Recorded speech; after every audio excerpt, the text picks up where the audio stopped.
Dr. Kevin Kavanagh. Dr. K is what we call him around here. He is a retired physician. He also founded an organization called Healthwatch USA. Dr. K, how you doing? Doing really well, Jack. Thank you. Happy Valentine's Day. Did you do something nice for your wife? Not yet, but it's planned. I can't tell you what it is because she's listening. Because you don't know yet. I mean, she's listening. Yeah. Luckily, Kentucky Chocolates is just a few blocks from my house, so there you go. That's always a backup in case you forget. You can't beat that. I'll tell you what. Well, we're glad to have you with us this morning. Tell us a little bit about this national, almost, I guess, just about international organization that you started a few years ago, Healthwatch USA. What is that about? Well, we're a nonprofit patient advocacy and scientific integrity organization that focuses on infectious disease. We started over a decade ago, mainly in Kentucky, and then from there we expanded nationally and now even internationally. When we have our Zoom meetings, we usually have several infectious disease authorities from around the world that also log on and tend to discuss problems and how we think things are going with COVID-19. And right now we're still concerned. We think it's going in a great direction, but we should not be letting down our guard. Okay, fair enough. New monoclonal antibodies approved about, hey, just tell us about that story. Yeah, this is exciting. This is another product from Eli Lilly. It's a monoclonal antibody, and similar to the GSK product, it appears to target the portion of the viral spike protein, which is common to all these variants. In other words, it's the portion it absolutely needs to have. At least that's what's hoped. And it looks like it is effective against all known variants, including Omicron. So this is now the fourth drug that we have in our armamentarium. We have 2 monoclonal antibodies, and of course we have 2 pill-like drugs, which are made by Pfizer and Merck. And so I think that's really going in the right direction. What we do need to do is to continue to hold on, follow public health advice, and wait for these drugs to become widely available.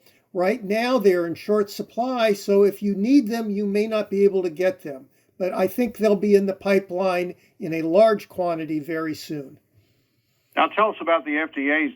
They're not going to consider vaccine authorization in young children. Can you fill us in? Yeah, this is kind of perplexing to me because usually you have the idea that the drug companies are pushing and pushing and pushing for drug approvals no matter what. But this looks like a case, from what I'm hearing, of the FDA requesting Pfizer to submit the application.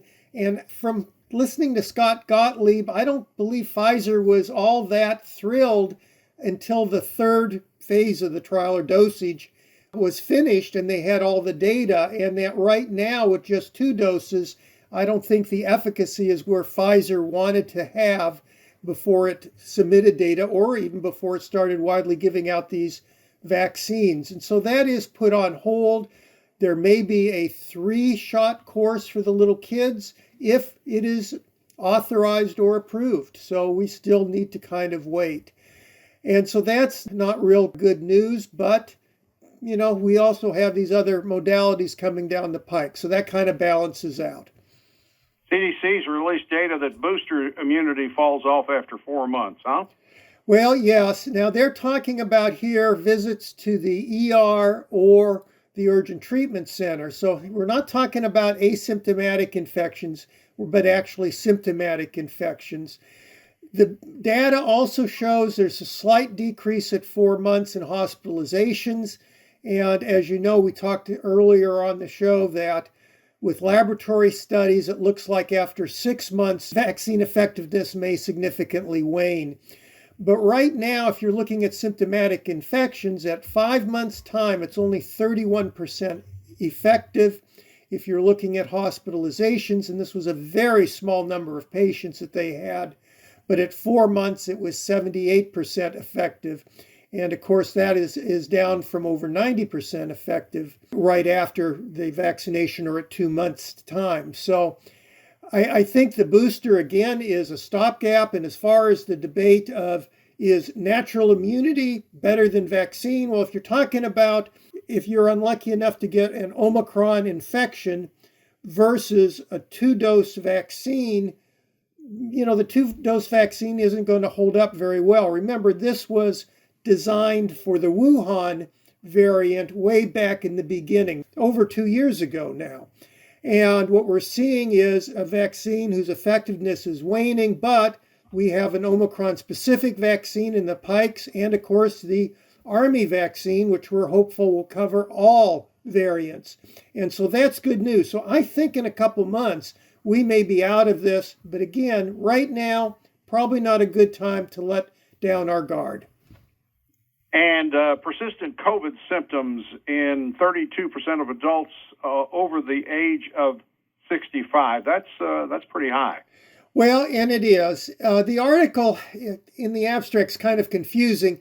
It says it's 11% higher than the control. It's actually 11 percentage points, or about 52% higher than the controls. And that includes respiratory failure, fatigue, memory difficulties, hypertension, kidney injuries, hypercoagulability or blood clotting, heart arrhythmia disorders. So all of this indicates that this virus has long-lasting effects in certain groups of people. If you're hospitalized or in the ICU, this is going to be much more common.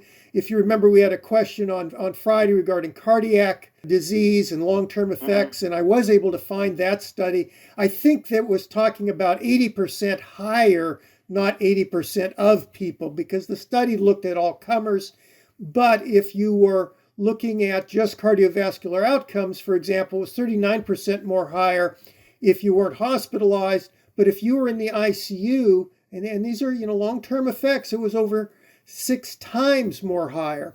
So this virus is not something we want to fuss around with. And even children, it can have a significant impact. For example, if you have and develop a multi-system inflammatory disease, which can be quite severe in kids, and you're in the ICU, nearly 80% of those children will have heart problems. But, and this is the good news, is that after 6 months, most of the kids return to normal functioning. So overall, we do need to get vaccinated. It will give you some benefit, but boy, if you're vaccinated, don't think you've got a free pass and go out and act like everything is normal, because you're still susceptible to this Omicron variant. Dr. Kevin Kavanagh, thank you so much. We'll talk to you Friday. Thank you, Jack.